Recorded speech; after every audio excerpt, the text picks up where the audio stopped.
নমস্কার, আমি অনির্বাণ ঘোষ। আগের দিন বিজেপিকে ক্রিটিসাইজ করে একটা ভিডিও বানাই যে ভালো তৃণমূলকে দলে নেওয়ার জন্য। তো তাতে এক আন্ধে নামাজি আমাকে কমেন্ট করে যে অন্ধভক্তরা কি এখনও চোখ বন্ধ না হালকা খুলেছে। তো তাকে ডেডিকেট করে এবং তাদের মতো যারা আছে তাদেরকে ডেডিকেট করে আজকের এই ভিডিও।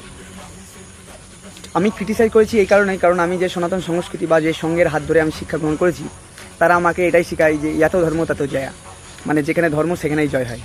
তাই ধর্মের পথে চলতে গেলে আমার নিজের ভাইও যে আমার খেলাফ যায়, তাও আমি তার খেলাফে যাব, কারণ আমার কাছে মাতৃভূমি সবারই আগে, আমার দেশ সবারই আগে। তো এই সনাতন সংস্কৃতিতে ভাইয়ের বিরুদ্ধে দাঁড়িয়েছিল অর্জুন ধর্মের পথে চলার জন্য। তো ভবিষ্যতেও যদি কোনো ভুল হয় সেই নিয়েও ভিডিও হয়তো বানাবো, কিন্তু তাতে যারা পাপ্পুর চামচা আছে তারা খুশি হওয়ার কিছু নাই, তারা আমার মোবাইল থেকে দূরেই থাকো, তারা কষ্টই পাবে ভবিষ্যতেও।